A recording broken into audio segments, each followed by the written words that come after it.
Hi అండి. నమస్తే. ఇదొచ్చేసి నిన్నటి వ్లాగ్ అండి. నిన్న మార్నింగ్ బ్రేక్‌ఫాస్ట్‌లోకి ఇంకా లంచ్‌లోకి ఏం చేశానో ఈ వీడియోలో చూద్దాము. ఫస్ట్ అయితే లంచ్‌లోకి చూపిస్తున్నాను. ముందు వీడియో బ్యాక్ సైడ్ పెట్టేశాను.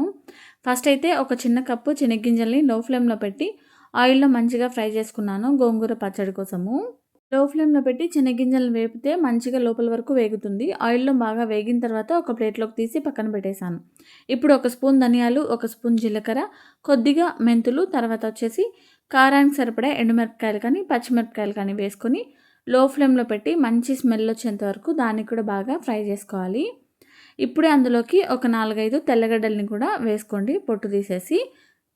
వీటన్నిటిని కూడా లో ఫ్లేమ్‌లో పెట్టి బాగా వేగిన తర్వాత దాన్ని కూడా తీసేసి పక్కన పెట్టేసుకోవాలి.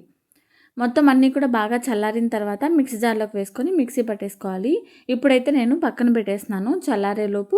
ఈలోపు మనము గోంగూరను కూడా మంచిగా మెత్తగా పేస్ట్ చేసేసుకుందామని చెప్పేసి.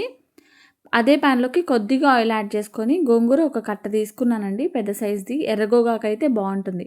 గోంగూరని లో ఫ్లేమ్‌లో పెట్టేసి కొద్దిగా అవసరం అనిపిస్తే కొంచెం ఆయిల్ కూడా యాడ్ చేసుకొని బాగా మెత్తబడి అదంతా కూడా బాగా ఉడికేంత వరకు గోగాకుని మంచిగా ఫ్రై చేసుకోండి. అప్పుడప్పుడు చూసుకుంటూనే ఫ్రై చేసుకోండి, మాడిపోతుంది. కాబట్టి లో ఫ్లేమ్‌లో పెట్టి బాగా మగ్గించుకోండి. గోంగూర కూడా మనకి ఆల్మోస్ట్ బాగా మగ్గిపోయి ఉంటుంది. ఎర్ర గోగాకైతే మనం చింతపండు వేయాల్సిన అవసరం లేదు. మంచి టేస్ట్ వస్తది. ఈ విధంగా వేగిన తర్వాత దాన్ని కూడా తీసి పక్కన పెట్టేశాను. ఈలోపు మనం ఇందాక ఫ్రై చేసుకున్నాం కదా శనగ్గింజలు, ఎండుమిరపకాయలు అన్నీ కూడా బాగా చల్లారినాయి. అందులోకి కొద్దిగా సాల్ట్ యాడ్ చేసుకొని ఈ విధంగా మిక్సీ పట్టేసుకున్నాను. ఇప్పుడు అందులోకి మనం పక్కన పెట్టుకున్నాం కదా గోగాకు, అది కూడా చల్లారిన తర్వాతనే మిక్సీ పట్టాను నేను. మిక్సీ జార్‌లోకి వేసేసి ఒక 5 మినిట్స్ తర్వాత మిక్సీ పట్టేసాను.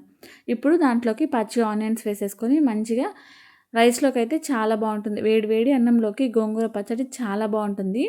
ఎర్ర గోగాకుతో చేసింది.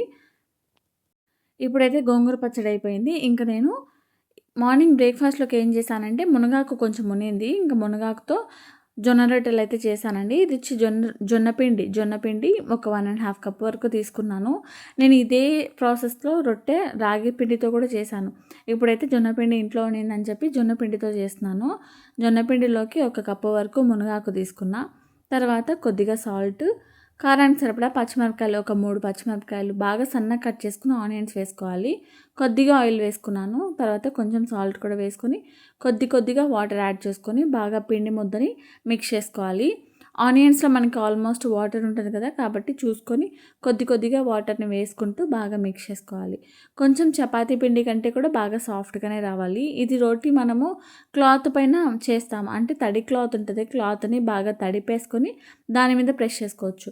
ఇంకా మనము కర్చీఫ్ కానీ, లేకపోతే ఏదైనా కాటన్‌ది బ్లౌజ్ పీస్ కానీ, లేకపోతే బాగా మెత్తగా ఉన్న కాటన్ టవల్ కానీ ఇలాంటిది ఏదైనా తీసేసుకొని దాన్ని బాగా తడిపేసుకొని ఈ విధంగా రొట్టెలాగా స్ప్రెడ్ చేసుకోండి.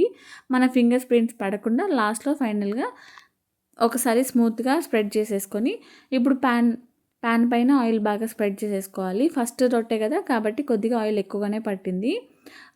రోటీనైతే బాగా స్ప్రెడ్ చేసేసుకొని నిదానంగా క్లాత్ నుంచి పాన్ పైకైతే వేసేసుకోవడమే. వేసేసి మూత పెట్టి మగ్గిస్తే లోపల వరకు బాగా వేగుతుంది. ఇప్పుడైతే వేగిన తర్వాత సర్వ్ చేసుకోవడమే. దీనికి కాంబినేషన్ పెరుగైతే చాలా బావుంటుంది. ఒక్కసారి ట్రై చేయండి. అంతే.